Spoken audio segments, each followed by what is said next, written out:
E aí, pessoal, tudo bom? Então, vamos falar desse livrinho aqui, O Homem Mais Rico da Babilônia, George Clason. Bom, o Clason foi um escritor e isso aqui é praticamente um dos primeiros livros sobre prosperidade financeira, hábitos financeiros. Foi publicado em 1926 e é um compilado de várias historinhas que o Clason publicava em panfletos e ele distribuía para diversas pessoas da área financeira, né, tipo banqueiros, coisas assim. E aqui ele compila todas essas historinhas para falar sobre lições da vida em termos de hábitos financeiros.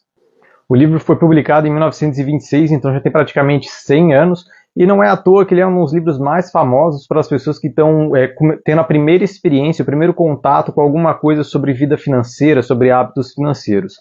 Aqui são 10 historinhas, né, e aí conta ainda também o autor e o seu livro, o prefácio, e no final tem um esboço histórico da Babilônia. Só que ao longo do livro não é uma história completa, né? Então ele, na verdade, tem várias histórias, algumas histórias duram alguns capítulos. Então no primeiro lá ele fala do homem mais rico da Babilônia, que é o que dá o título ao livro.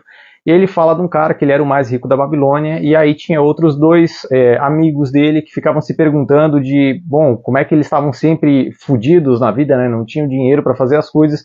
Eles tinham lá um amigo que tinha tudo e tal. E aí um dia o rei decide chamar ele para ele lecionar sobre como ter uma prosperidade financeira. E daí durante 7 dias ele todo dia vai lá e dá uma aula para 100 homens, alguma coisa assim, para ensinar esses homens sobre hábitos financeiros e como enriquecer. Então o livrinho ele conta muitas coisas sobre guardar dinheiro, né? Então ele fala da lei aqui de guardar sempre 1/10 de todo o ganho, então sempre viver com menos do que se ganha e sempre guardar uma parte do dinheiro.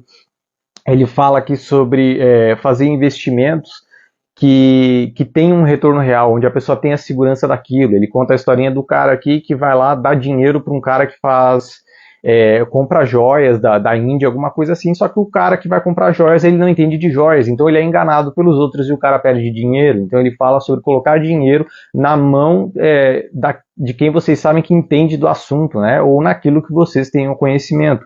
Nunca ficar apostando assim, o fulano entende de tal coisa, talvez não entenda, colocar dinheiro na mão dele e perder dinheiro por conta disso, né?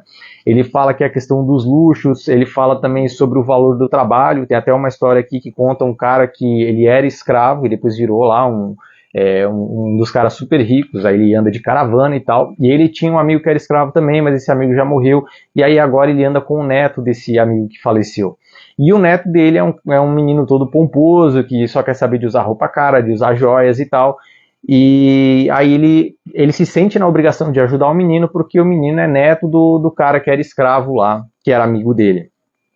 E aí no meio de uma viagem ele começa a conversar com o menino, explicar como é que ele ficou tão rico e tal, e aí o menino começa a perceber o valor do trabalho, né? Então ele fala que a questão de, independente deles serem escravos, eles tinham que mostrar o trabalho, porque daí o amo deles acabava percebendo que eles estavam se esforçando, e eles começavam a ter mais alguma regalia, né? Então o amo começava às vezes a dividir um pouco mais do trabalho, ou eles começavam a ter mais tempo para dedicar para eles mesmos, esse tipo de coisa.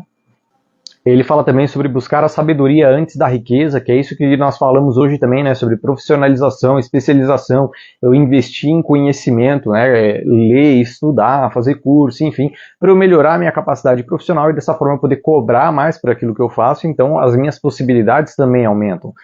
E aqui ele também faz muita alusão às muralhas da Babilônia, né, ele faz como se fosse uma metáfora para proteção, né, eu tenho que proteger a minha fortuna, a minha riqueza, né, o meu patrimônio. Eu preciso ter uma proteção para isso, porque senão não adianta, eu junto dinheiro e acabo perdendo tudo por falta de percepção de como proteger esse meu dinheiro.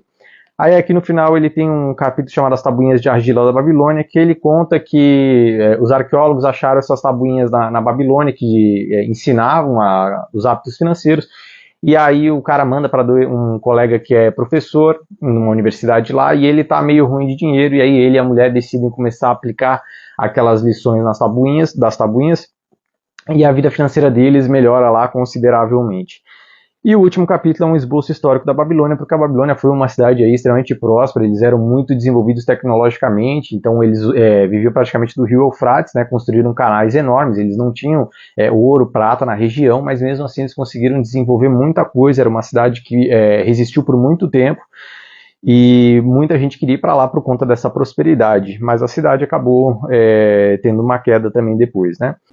Assim, é um livrinho bem pequenininho, é uma leitura extremamente tranquila, Só que assim, não tem absolutamente nada demais no livro. Para quem nunca leu absolutamente nada sobre hábitos financeiros, sobre vida financeira, quem nunca teve nenhuma leitura sobre psicologia comportamental para entender que os hábitos financeiros também são como outros comportamentos, aí talvez o livrinho abra um pouco a cabeça da pessoa, porque assim, são historinhas, elas servem mais como historinhas motivacionais, né, dar uma inspiração para a pessoa, de assim, não, começar a guardar meu dinheiro, tá aqui o fulano que era escravo, trabalhou e tudo mais, mas não é um livro que eu diria assim, nossa, tem grandes conhecimentos guardados aqui, que isso aqui muda a vida da pessoa. Não, acho muito difícil, porque não adianta só ler, né, a pessoa precisaria ir lá e saber como fazer tudo isso. E são só historinhas meio que para esclarecer a vida financeira da pessoa, né? Então eu imagino que em 1926 isso aqui tenha caído muito bem, porque afinal ninguém devia falar sobre vida financeira naquela época, hábitos financeiros, e aí, pô, ter isso aqui deu uma clareza maior. Mas hoje nós já temos muito mais conteúdos aí sobre isso.